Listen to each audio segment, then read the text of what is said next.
안녕하세요. 저는 오늘 창업을 위한 공간 이미지 전략 강의를 함께할 서울풀 5기 강사 최예민아입니다. 이 수업을 통해 여러분을 만나게 되어 정말 기쁘고 반갑습니다. 창업을 위한 공간 이미지 전략 강의는요, 인생 2막의 새로운 도전, 슬기로운 창업 클래스 세 번째 회기로 진행되는 강의입니다. 앞서 진행된 강의를 통해서 매장과 업종을 선택하고 또 계약 체결 시 필요한 그런 내용들을 확인하셨다면 이제 매장을 오픈하셔야겠죠.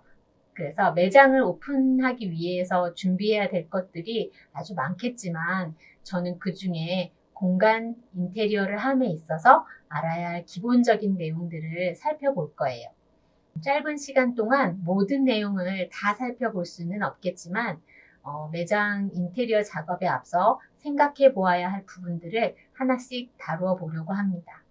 잠시 제 소개를 드리면 저는 공간 디자인을 전공하고 20년 가까이 인테리어 디자이너로 일하면서 전시, 업무, 상업, 주거 공간 등 다양한 프로젝트를 경험했고요. 대학에서 학생들을 가르치기도 했습니다. 스타트업에서 라이프 스타일에 따른 인테리어 스타일링을 찾는 알고리즘 개발 연구를 하기도 했었습니다. 최근 5년은 환경에 대한 관심으로 업사이클 디자인 전문가, 강사로 활동하기도 했고요. 올해, 최근에는 인생 2막을 어떻게 보낼까, 내가 정말 원하는 나다운 일은 무엇일까를 고민하면서 그 답을 찾아가는 중에 있습니다. 저는 제가 할 수 있는 일로 다른 사람들을 돕는 일에서 보람과 행복을 느끼는 것 같습니다. 모든 사람들이 자신을 닮은 자신만의 공간에서 참 행복을 만들어가면 좋겠다고 생각합니다. 오늘 이 시간 강의를 들으시는 여러분들의 2막 인생에 조금이라도 도움이 될 수 있다면 기쁘고 행복할 것 같습니다. 네, 그럼 이제 강의를 시작해 볼 텐데요. 흔히 인테리어를 한다고 말하지요. 멋진 인테리어 사진들을 찾아보기도 하고 인테리어 업체를 찾아가 상담도 하고 전시장도 가보면서 머릿속으로 공간을 상상해 보면서 그림을 그립니다. 그런데 막상 인테리어 공사가 시작되면 그 과정에서 엄청나게 많은 선택의 순간들을 만나게 됩니다. 짧은 기간 동안 막 밀려드는 수많은 선택을 쫓기듯이 하다 보면은 배가 산으로 가기 쉽습니다. 그리고 원하는 결과를 얻지 못하는 경우도 많고요. 그래서 오늘은 매장 오픈을 준비하는 단계 중에서 어떤 공간 이미지의 방향을 어떻게 설정하고 가는 것이 맞는가, 좋은가, 그 공간 이미지 전략에 대해서 알아보도록 하겠습니다. 이 시간에 다룰 내용은 다음과 같습니다. 먼저 공간 이미지 전략이 왜 필요한지, 공간을 구성하는 요소들은 무엇이며 각 요소들은 어떤 역할을 하는지, 그리고 공간 이미지 방향성을 설정하는 과정과 방법을 말씀드릴 거예요. 그리고 마지막으로 SNS 온라인 마케팅의 효과적인 공간을 만들려면 어떻게 해야 되는지 알아보도록 하겠습니다. 공간 이미지 전략은 왜 필요할까요? 공간은 침묵 속에서 브랜드를 말하는 강력한 마케팅 도구이다. 공간은 그냥 존재하는 것 같지만 많은 메시지를 전달합니다. 차근차근 살펴보겠습니다. 먼저 매장은 브랜드의 첫 인상입니다. 우리 매장은 바다, 벽, 천정 등 여러 가지 물리적인 요소들이 어우러져서 특정한 분위기를 만들어냅니다. 그리고 이렇게 만들어진 공간 이미지는 브랜드의 첫 인상이 되어서 고객들과 만납니다.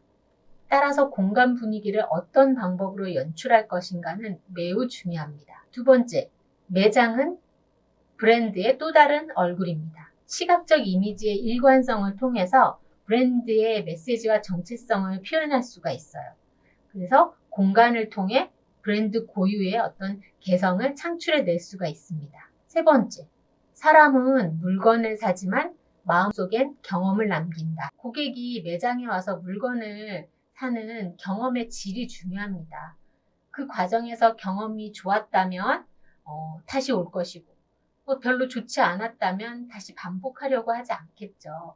그래서 타깃 고객의 취향을 고려한 경험을 제공하는 것은 충성도 높은 고객층을 만들 수 있는 좋은 방법이라고 할 수 있습니다. 그리고 마지막으로 한 장의 사진이 1000마디 말보다 강하다. 여러분 인스타그래머블이라는 말 들어보셨나요? 인스타그래머블은 인스타그램과 할 수 있는 에이블의 합성어로 인스타그램에 올릴만한 이라는 뜻의 신조어입니다. SNS 온라인 마케팅 시장은 고객과의 감성적 연결이 되게 중요하고요.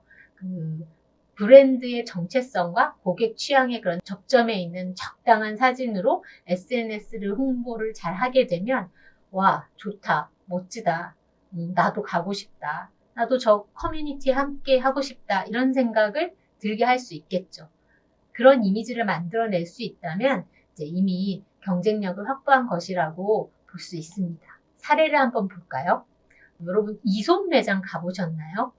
이솝은 1987년 호주에서 설립된 스킨케어 브랜드예요. 지속 가능성과 매장 경험을 중요시합니다. 그래서 매장마다 커다란 싱크가 있는 것이 특징이에요. 휴식과 교감을 키워드로 간결하고 정제된 인테리어를 고수하고 있고요. 항상 그 현지 지역의 어떤 역사와 자연 환경 그리고 고유의 어떤 소재들을 고려해서 공간 디자인을 보여주고 있는데요. 이렇게 지역성을 반영한 스토어는 지역 주민들에게 굉장히 친숙함과 소속감을 느끼게 해서 고객과의 유대감을 형성하는 데 아주 큰 역할을 하죠. 다음 사례는 여러분 다 아시는 애플 스토어입니다. 애플은 자신들의 매장을 스토어라고 부르지 않고 리테일이라고 부릅니다. 왜냐하면 서비스의 범위를 한정하지 않고 온 오프라인을 결합하기 위해서죠. 이들은 이제 매장을 구상하면서 애플 고객들을 분석했는데 그 고객들은 아주 단순하고 깔끔한 스타일을 선호하면서 사용의 편의성을 중시하는 분들이었어요.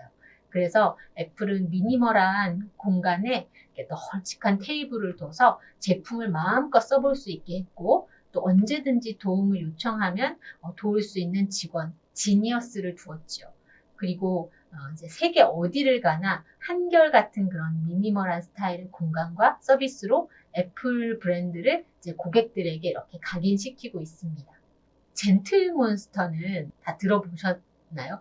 주로 연예인 젊은 층을 대상으로 아주 독특하고 개성 있는 안경을 판매하는 브랜드인데요. 매장에 들어가면 막상 안경은 잘 보이지가 않습니다. 그들은 이제 고객들에게 예측 불가능한 새로움과 놀라움을 제공하는 것이 목적이에요.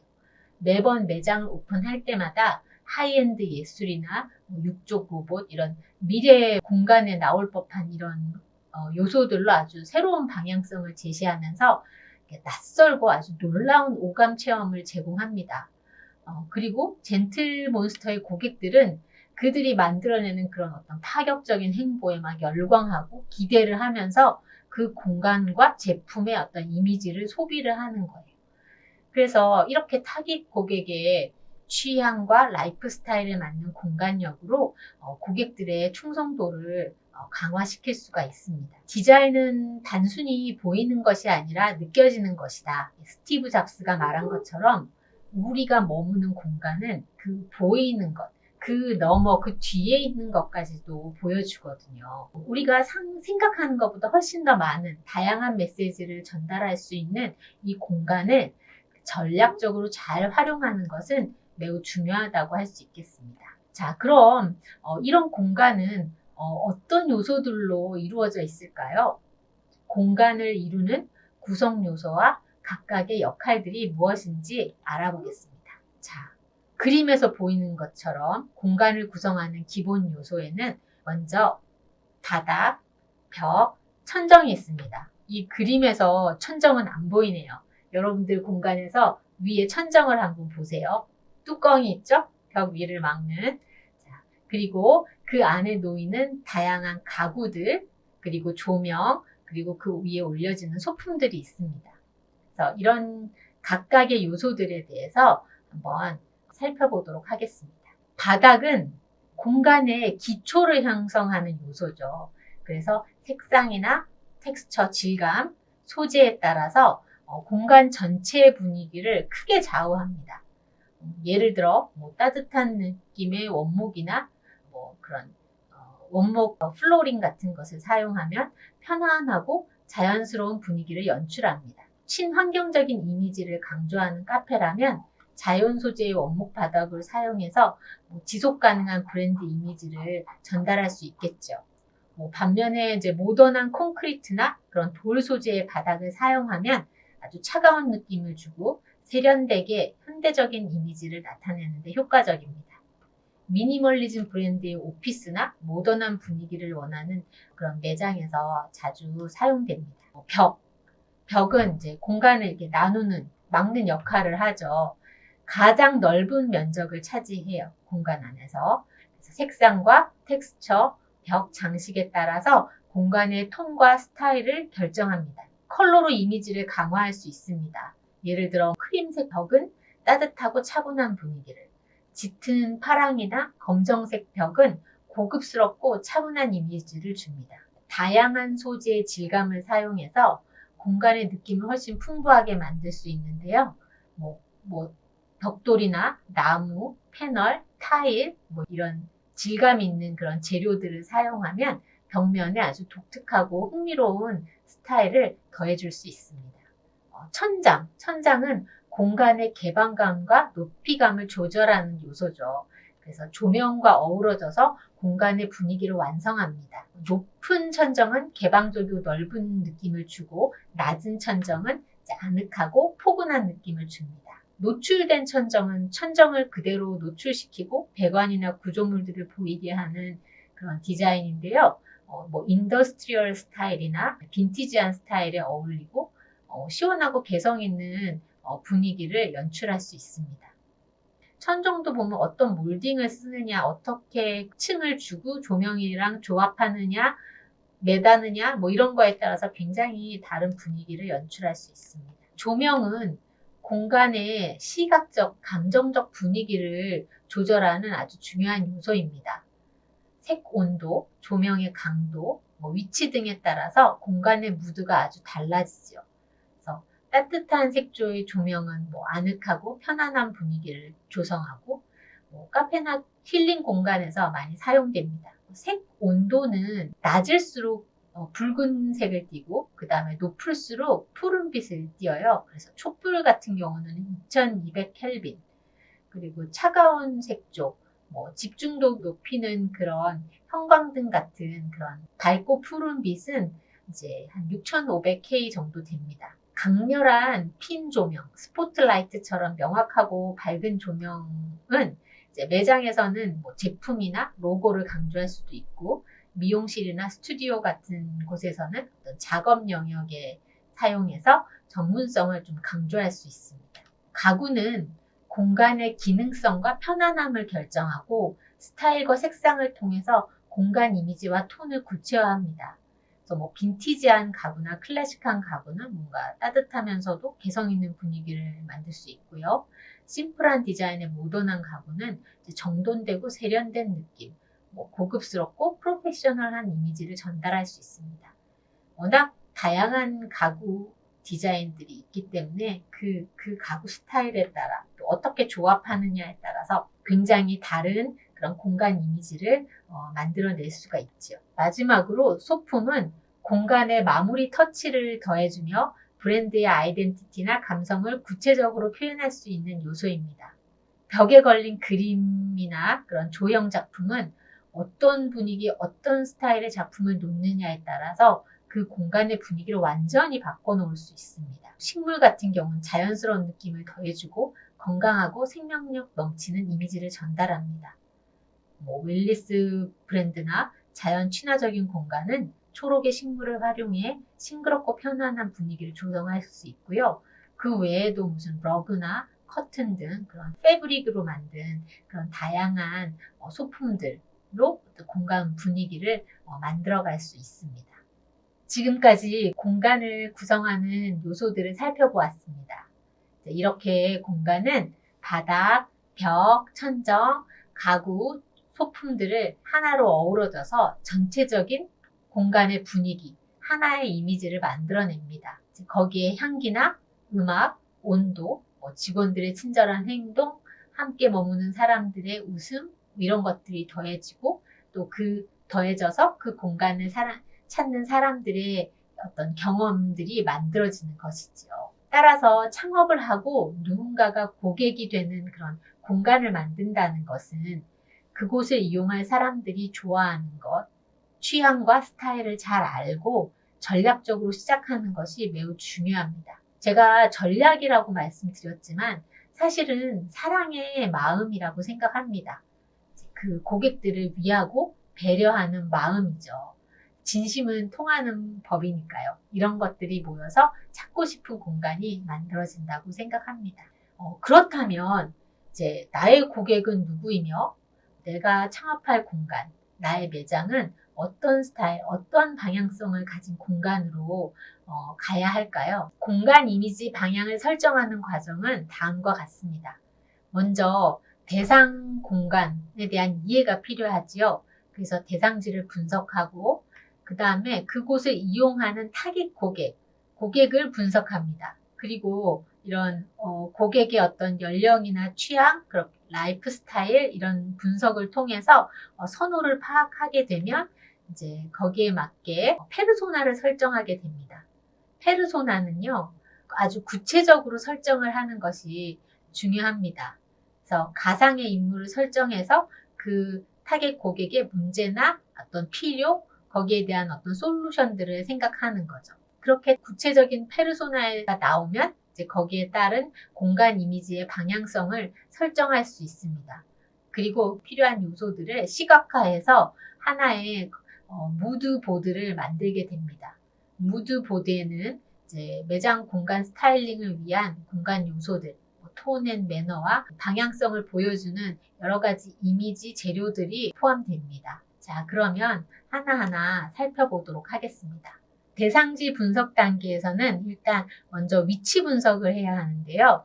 주변 환경에 맞는 고객층을 유도하고 이제 경쟁 업체와의 뭔가 차별성을 확보하는 데 이제 필요하죠. 공간이 위치한 어떤 상권 유형, 주거지인지, 상업지구인지, 관광지인지 이런 것들을 파악하는 겁니다. 그리고 도로, 대중교통의 이용의 용이성, 주차 편의성 이런 것들을 확인해야 하고요. 그 다음에 그 주변 지역의 주 고객층이 누구인지를 분석하는 것도 중요합니다. 그래야지 이제 공간 스타일과 기능을 거기에 맞출 수가 있고요. 예를 들어 젊은 층이 많은 대학가라면 창의적이고 어떤 색다른 스타일이 어울릴 수가 있겠죠. 매장의 크기를 분석하는 것도 중요합니다. 공간의 크기에 따라 적절한 스타일과 배치 전략을 결정할 수 있으며 이것을 통해서 이제 공간의 활용도를 높일 수가 있습니다. 예를 들어 면적이 작은 공간이라면 미니멀이나 모던한 스타일을 선택해서 이제 넓고 좀 가능하면 깔끔해 보이도록 연출을 해야 할 것이고요. 면적이 아주 큰 공간이라면 지루하지 않도록 이렇게 영역별로 뭔가 다른 컨셉을 한다던가 층별로 다른 컨셉을 한다던가 그리고 층고가 높다면 클래식하거나 맥시멀한 스타일을 통해서 뭔가 웅장함을 강조할 수도 있고 또 아니면 이제 천정이 낮다면 내추럴 스타일로 편안함을 더하거나 아니면 천정에 밝은 조명을 배치해서 뭔가 답답함을 보완하고 개방감을 이제 조금이라도 더해줄 수 있겠죠. 그리고 구조적인 특성을 파악하는 것도 중요합니다. 만약에 공간이 좁고 긴 형태의 경우라면 가구 배치를 신중하게 해서 이제 공간의 낭비 없이 동선을 확보할 수 있도록 하는 그런 계획이 중요하겠죠. 조명도 중요합니다. 조명은 공간의 분위기를 결정하는 핵심적인 요소 중에 하나죠. 그래서 창문의 어떤 위치나 그 자연광의 양, 방향 이런 것들을 좀 확인할 필요가 있습니다. 자연광이 풍부한 공간이라면 내추럴이나 미니멀 스타일이 더 빛을 잘 활용할 수 있고요. 자연광이 좀 부족하다면 이제 인공 조명으로 이렇게 보완돼야 될 부분이 많고 뭔가 클래식한 스타일의 조명을 사용해서 아늑한 분위기를 만들도록 계획할 수 있겠죠.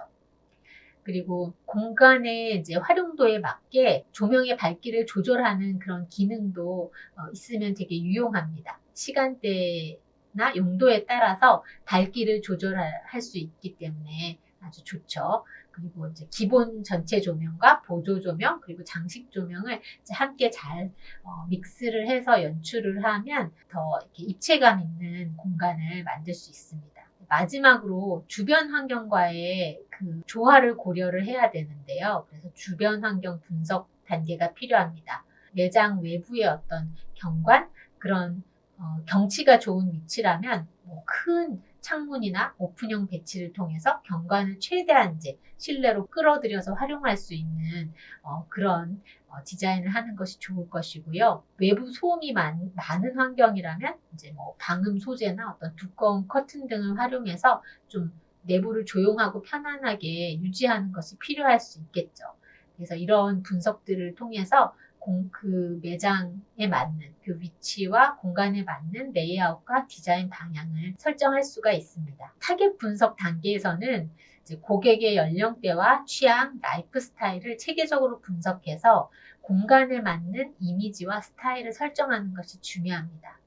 타겟 고객의 연령대, 20대냐, 30대냐, 40대냐, 그리고 50대 이상이냐, 이런 그 세대에 따른 그런 세대별 특성을 고려를 하고, 그 다음에 이제 고객의 취향이 있죠. 감각적인 선호, 컬러나 텍스처, 장식 요소 이런 것들이 선호하는 그 스타일이나 분위기를 파악합니다. 이렇게 고객의 취향을 반영해서 공간의 만족도를 높일 수 있는 디자인을 선택할 수 있죠. 라이프 스타일은 고객의 생활 방식, 취미, 생활에서 중요하게 생각하는 그런 가치를 나타냅니다. 예를 들어 편리성이나 건강, 소셜 활동 등 이런 것들이고요. 고객이 예를 들어 만약 고객이 이제 활동적이고 사교적인 성향이라면 아주 개방적이고 다양한 그런 소셜 공간이 돋보이는 레이아웃이 좋겠죠. 반대로 되게 개별 분리된 공간을 선호한다면 방 구조를 나누거나 어떤 파티션을 활용할 수가 있을 것입니다. 취미와 관심사에 따라서 독서를 좋아하는 고객에게는 책장과 편안한 독서 의자가 포함된 이런 코지 코너가 마련된다든지 아니면 이제 중시하는 가치에 따라서 또 고객이 이제 건강과 웰빙을 중시한다면 실내 식물과 어떤 내추럴한 소재를 사용한 그런 웰리스 컨셉의 공간이 이제 적합할 수 있고요. 예를 들어 환경 보호에 관심이 많은 어떤 고객층이라면 재활용 소재를 사용하고 또 지속 가능한 인테리어 요소들을 강조하는 것도 좋은 방법입니다. 자, 이렇게 이제 고객의 어떤 페르소나를 설정하고 그에 맞는 공간을 예시를 통해서 한번 살펴보겠습니다. 먼저 페르소나는 구체적인 어떤 인물로 정의하는 것이 좋습니다. 특정 인물이나 영화, 드라마 속 인물이어도 좋습니다. 가능한 한 선명한 이미지가 떠오르도록 연령대나 취향, 라이프 스타일 특성을 종합해서 가상의 인물을 정의합니다. 예를 들면 30대 초반, 빈티지와 자연 친화적 스타일을 선호하며 요가를 즐기는 사람, 이런 식으로 설정할 수 있고요. 누가 떠오르실까요? 저는 공효진 이런 연예인도 좀 떠오르고 하는데 이제 어떤 그 고객들의 어떤 그런 구체적인 인물로 정의해 보시는 거 좋습니다. 페르소나의 예시를 몇 가지 살펴보겠습니다. 먼저 자신만의 라이프 스타일을 추구하는 감각적인 30대 직장인이라면 창의적이고 바쁜 전문직에 소득은 중산층 이상이고 자기개발과 취미에 투자하는 그리고 미니멀 스타일을 추구하며 일상이 바쁘기 때문에 뭔가 힐링할 수 있는 공간과 활동을 필요로 합니다. 그래서 만약에 여러분이 이제 도심의 북카페나 소규모 전시 공간 같은 것을 오픈한다면 이런 분들이 이제 타겟 고객이 될 수 있겠죠. 그래서 이들은 이렇게 실용적이고 단순한 라이프 스타일을 선호하고요. 번잡한 것을 싫어합니다.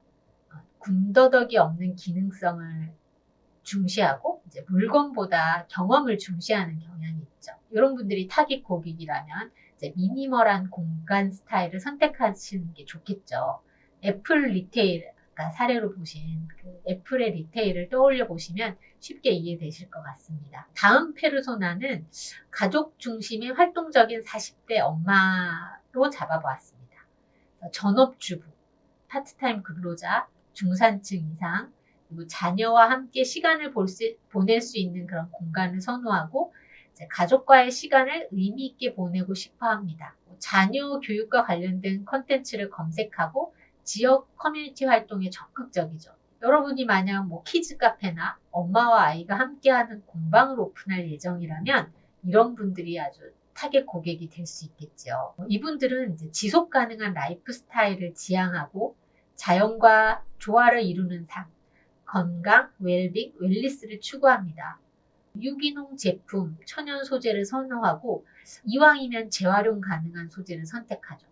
그리고 소박하고 따뜻한 느낌을 선호하고요. 이런 분들이 타겟 고객이라면 그 공간은 자연 소재와 어떤 뉴트럴한 색상으로 편안하고 따뜻한 분위기를 만들어주는 것이 좋을 겁니다.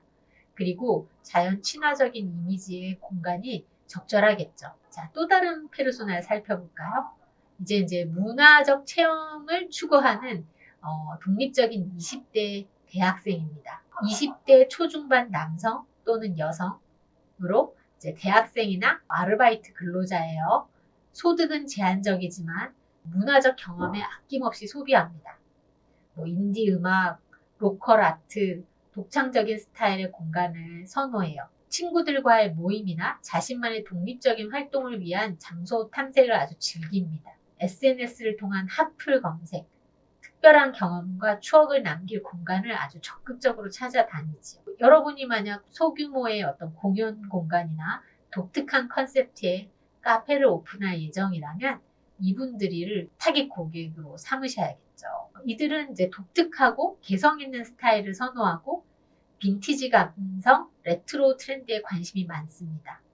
문화적 감성을 소중히 여기는 20, 30대로 개성을 중시합니다. 리사이클 소품을 선호하고요. 빈티지 아이템을 통해서 자신을 표현하는 경향이 있습니다. 만약에 이제 이런 분들이 고객이라고 한다면 오래된 가구와 소품을 활용해서 뭔가 시간의 흔적과 개성을 강조하고 약간 복고적인 느낌, 따뜻한 분위기를 주는 빈티지 스타일의 공간을 만드는 것이 좋은 대안이 될 것입니다. 자, 마지막으로 하나만 더 살펴볼까요?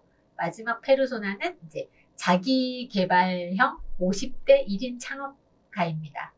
우리 옆에서 좀 친근하게 볼 수 있는 분들일 것 같은데요. 50대 초중반의 남성 또는 여성, 경력 전환을 시도하는 창업 초보로 이제 안정적인 퇴직금이나 자산을 이미 보유하고 계세요. 열심히 그동안 일하셨기 때문에. 그리고 실용적이고 깔끔한 공간을 선호하고요.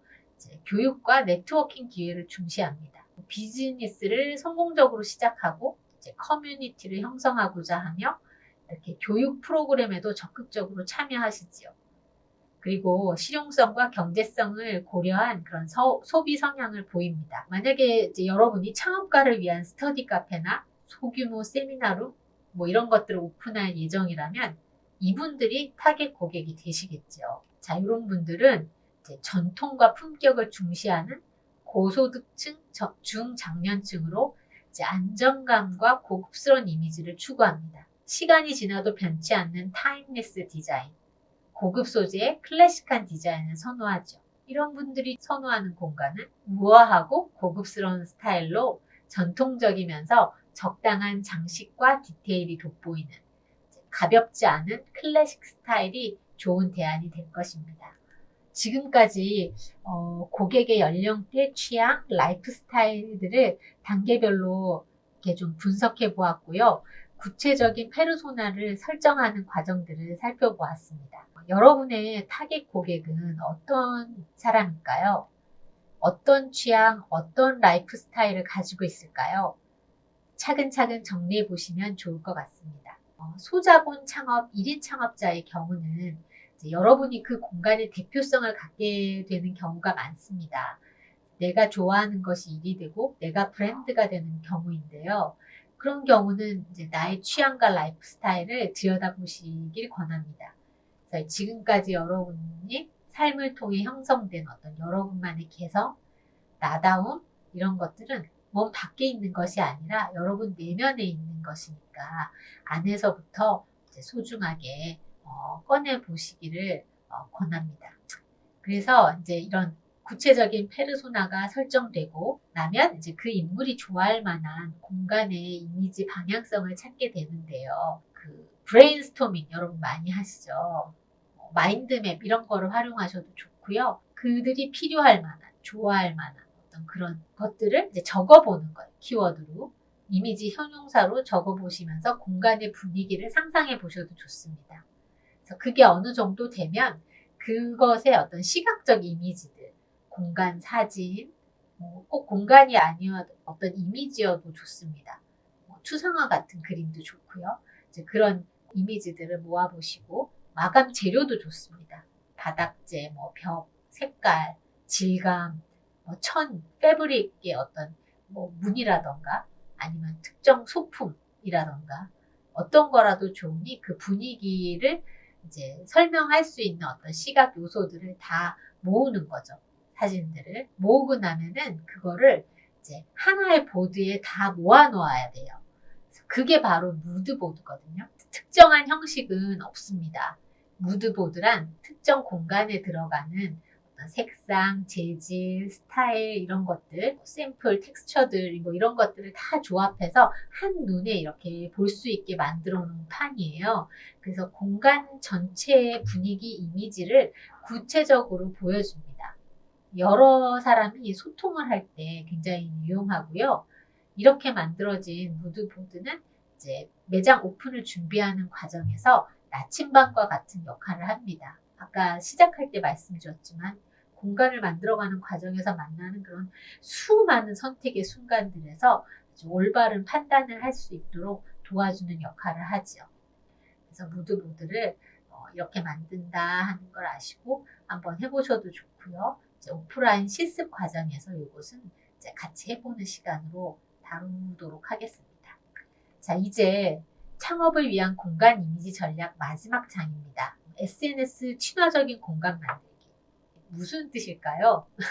네, 바로 SNS 상에서 매력이 잘 표현될 수 있는 그런 공간을 말합니다.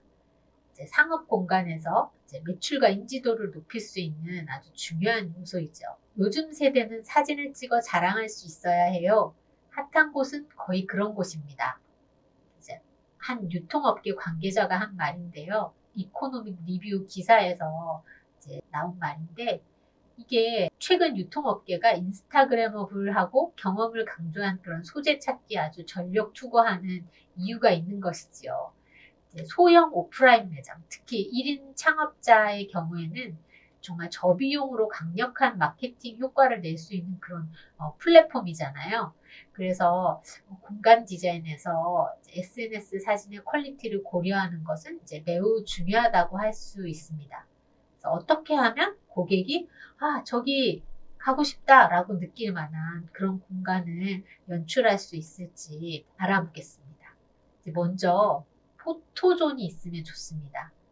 사진을 찍을 만한 곳, 찍고 싶도록 유도되는 공간. 이곳에 오면 이 사진은 꼭 찍어야 해 하는 그런 대표성을 띠는 공간이 존재하면 좋지요. 그 다음에 빛과 조명. 사진을 찍기 위해서는 빛과 조명이 꼭 필요하지요. 그 다음에 중요한 거는 이제 공간 구성 측면 살펴보겠습니다. 사진에 담길 모습을 고려해서 공간을 만드는 것을 말합니다. 공간의 컬러와 질감, 텍스처 측면도 중요합니다. 사람의 감각 중에서 가장 빠르고 강력하게 작용하는 것이 바로 시각이고 컬러와 질감이거든요. 그 다섯 번째로는 SNS 친화적 디테일인데요. 무슨 말이냐면 이제 SNS 상에서 감성적으로 어필할 수 있는 그런 어떤 소소한 디테일들을 준비해 주는 게 좋다 이런 얘기고요. 마지막으로 고객의 눈에 아주 잘 띄고 사진 찍기 쉬운 촬영을 유발하는 그런 동선을 마련하는 것이 중요하다는 것입니다. 그래서 SNS 홍보에 효과적인 공간을 만들기 위해 신경 써야 할 부분을 6가지 정도로 정리해 보았는데요. 하나씩 살펴보도록 하겠습니다. 먼저 포토존 만들기, 사진 찍고 싶어지는 공간. 그곳에 가면 이런 사진을 꼭 찍어야 해. 자, 바로 브랜드의 아이덴티티가 보여지는 시그니처 공간을 마련하는 것입니다.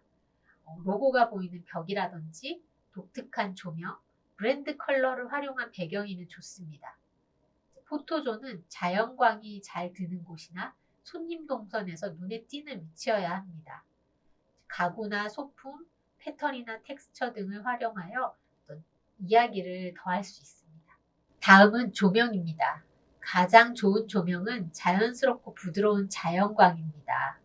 그래서 이렇게 부드러운 창문을 통해서 자연스럽게 부드러운 자연광이 들어오는 공간을 확보하면 좋습니다. 가장 좋은 사진은 자연광이지만 밤이나 어두운 실내라면 가능하면 그림자가 생기지 않는 조명을 선택하는 것이 좋습니다. 그래서 빛을 고르게 분산시키는 LED 조명을 선택하시고요. 그 다음에 촬영 대상, 예를 들면 뭐 음식이나 상품 등을 돋보이게 할 수 있는 조명을 고려하는 것이 좋습니다. 보통 음식이 맛있어 보이는 조명의 색온도는 4000켈빈이고요. 눈이 편한 색온도는 5700켈빈이에요. 그래서 그런 것들을 기억하고 참고하시면 좋을 것 같고요. 네온 사인이나 디지털 디스플레이 등의 감성을 자극할 수 있는 그런 조명을 활용하는 것도 좋습니다. 그 다음에 공간 구성 부분인데요. 배경을 단순화하는 것이 좋습니다. 사람이나 제품 주인공이 강조되려면 배경은 단순, 심플해야 좋겠죠. 그래서 사진 촬영했을 때 배경이 지저분해 보이지 않도록 벽면을 정돈하고 뭔가 커튼도 단색의 커튼을 단다든지 아니면 잔잔한 무늬가 있는 그런 거라든지 또는 이제 미니멀한 가구를 배치하면 좋습니다. 그리고 층이나 섹션을 나눌 수 있다면 그 분위기 변화를 줘서 좀 사진을 가능하면 여러 장 찍을 수 있도록 유도하는 것이 좋겠죠. 그리고 안정감 있는 사진을 위해서는 시각적 균형이 맞는 디자인 요소들을 활용하는 게 좋습니다. 의자나 가구, 테이블을 놓더라도 어떤 비율 같은 거를 고려해서 사진 찍었을 때 뭔가 좌우 대칭이라던가 또 이렇게 대칭이 아니라 대비를 이룬다면 시각적 무게 균형이 맞도록 하는 그런 것이 중요하겠죠. 그 다음은 이제 컬러와 질감입니다. SNS 상에서 일관된 분위기와 메시지를 전달하려면 너무 많은 색상이나 질감을 사용하는 것은 피하는 것이 좋습니다. 그래서 컬러 팔레트라고 하는 것은 고정적으로 사용하는 주요 색상들을 이제 보기 쉽게 정리해 놓은 것을 말합니다. 여기 사진 이미지에서처럼. 그래서 브랜드에서 사용하는 몇몇 컬러를 통해서 일관된 분위기와 메시지를 전달하고, 그 다음에 이제 이것만 하면 좀 그래요. 약간 트렌디한 컬러, 계절에 맞는 컬러들을 일부 활용해서 좀 더 이제 세련된 느낌을 줄 수 있겠죠. 이제 페인트 회사나 팬톤 같은 데서는 매년 올해의 컬러를 발표하는데요. 그런 정보들을 잘 듣고 활용하시는 것도 좋습니다. 그리고 이제 그 어떤 텍스처 레이어링, 벽돌이나 나무, 금속, 천 등 이런 공간에 다양한 어떤 재료들을 적절하게 이제 배치를 하면 그 사진을 찍었을 때 좀 더 이제 깊이감 있는 그런 풍부한 그런 분위기를 추가를 할 수가 있습니다. 그리고 SNS 친화적 디테일, 이거는 이제 SNS 상에서 고객에게 감성적으로 어필할 수 있는 그런 어떤 소소한 디테일을 말하는데요.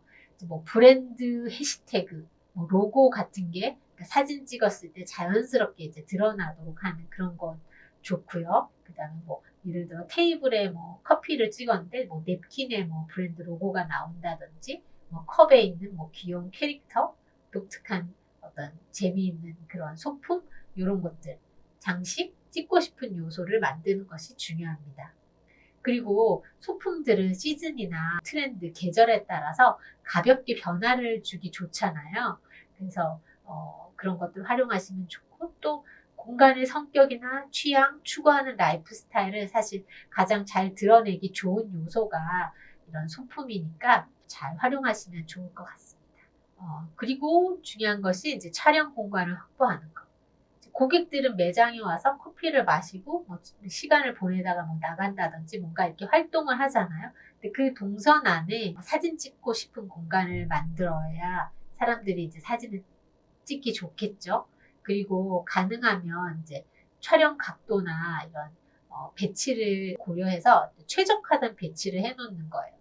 테이블 위치나 의자가 놓이는 자리 이런 것들을 사진 찍었을 때 아주 효과적으로 잘 아름답게 나오는 그런 배치를 다 해놓고 찍도록 만드는 거죠.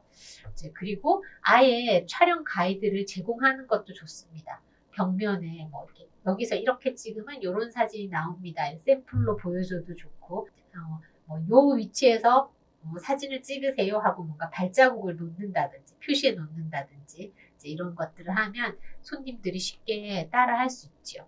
이런 방법을 통해서 우리가 이제 매장에서도 사진을 잘 찍어서 SNS에 올리지만 또 이곳을 찾은 고객들이 먼저 사진을 찍고 그것을 자신들의 SNS에 올림으로써 이제 자연스럽게 이제 홍보가 될 수 있도록 하는 그런 전략을 펴시는 것이 중요할 것이라고 생각합니다. 인생의 가장 큰 후회는 시도조차 하지 않는 일들에서 온다. 인생 2막의 삶은 이제 하는 일이 내가 원하고 좋아하는 일이어야 하는 그런 시기인 것 같습니다. 머무는 공간도 크기와 상관없이 나에게 맞는 옷처럼 나를 닮은 공간이 되면 좋겠다고 생각합니다. 어떤 일을 시작하기에 완벽한 때란 없다고 생각해요. 그리고 이제 성공은 최종 목적지가 아니라 매일 반복하는 작은 노력들의 결과라고 하지요.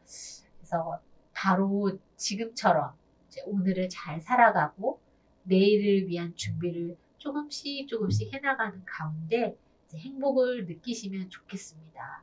사실 저도 그러고 싶어서요.